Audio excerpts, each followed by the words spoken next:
Good morning. Happy Friday. So, today I wanted to speak to you about self love and self caring.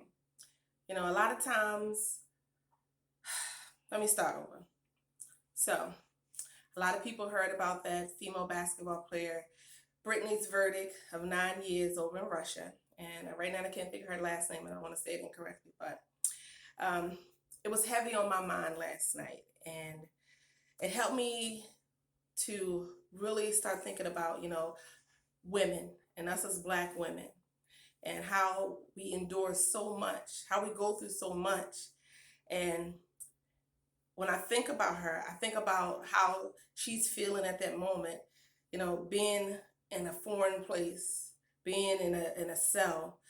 I can't even imagine the fear as a black woman that she's feeling right now.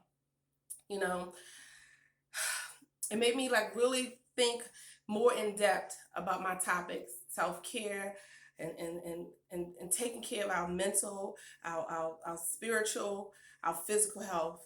Usually the night before I write down in my journal what it is that I'm going to speak about, but just sleeping, and then when I woke up this morning, everything that I had journaled about pretty much just went out the window.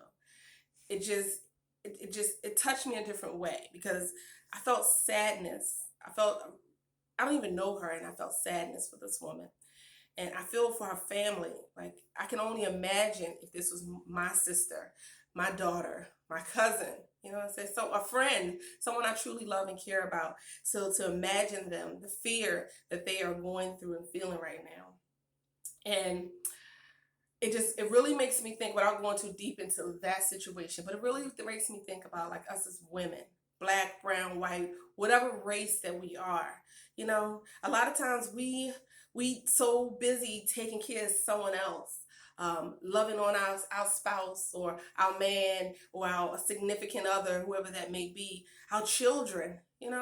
I know me as a mother, when I was younger and I was married and I had children, I threw myself into being a mother and being a wife.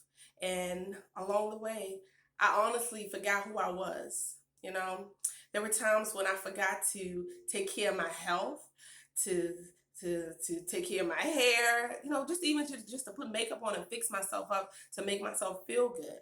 You know, During that time in my life, I had gained a lot of weight. I was unhappy, you know, and I wanted to change, but I didn't know how. You know, when I seriously think back at that point, a lot of times I just didn't know. I didn't have the tools. I wasn't surrounded by people that talked about like self-care. Your mental health, you know, your spiritual health. I tell anybody, if you cross my path, I'm gonna tell you, look, I pray from the time I crack my eyes open throughout the day, and before I go to bed, I pray all day. For me personally, and everybody has their own opinion. I know that where I've been, when I look back and I look to where I am today, I know that there had to been something working with me to get me here. And I trust that, you know? And I just want to say, when it comes to self help, especially let's start with the mental.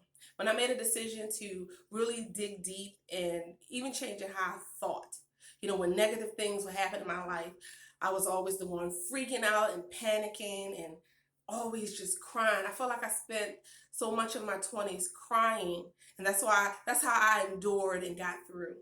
And I didn't like that person. I wasn't happy. I didn't genuinely like how I handled my situations. And I purposely started looking into ways of how can I change that thing about myself. If I don't like it, and I don't feel as though that's the true makeup of who I am, I'm going to do something about it. I need to change that. So I started, like, even therapy. I did therapy in my early 20s, again in my 30s, and then here recently in my 40s. Not therapy to say is this something mentally wrong with me, but therapy is good to even just to have someone to talk to, that you can talk to in a way that you're confident, you're comfortable, and you can trust them. Because what they say, not everyone's your friend. Sometimes there are things you want to get off your chest that I can't go to my good girlfriend and sit and talk with her, because we're human. At the end of the day, we're going to talk. there's some things that I need to say to a stranger to get off my chest, where I know that, I don't have to worry about, XYZ come back to me and say, girl, I heard such and such. What's going on with you? I don't want that. So I at times do therapy because I need to talk. That's normal. And plus, my circle is not big. I'm an entrepreneur. I work a lot. My time is limited. And plus, I am preparing myself. One day I do plan to be married, and the same person I was in my first marriage is not the person I'm going to be in my second marriage. I don't want to be dragging my wheel of baggage into this relationship, even with a boyfriend when it comes to that point, the person I'm dating. But I don't want to be dragging a whole bunch of mess and I'm just like, here's all my mess and I'm dumping it on him, and vice versa. You know, I, like I said, I'm big on therapy. Even if you're not comfortable with going to therapy, if you can't sit and talk to me, if I can't talk to you and be confident and comfortable about sharing anything, even if it's uncomfortable, then you're not my person. I don't want to be with someone that I got to hide who I am or how I feel.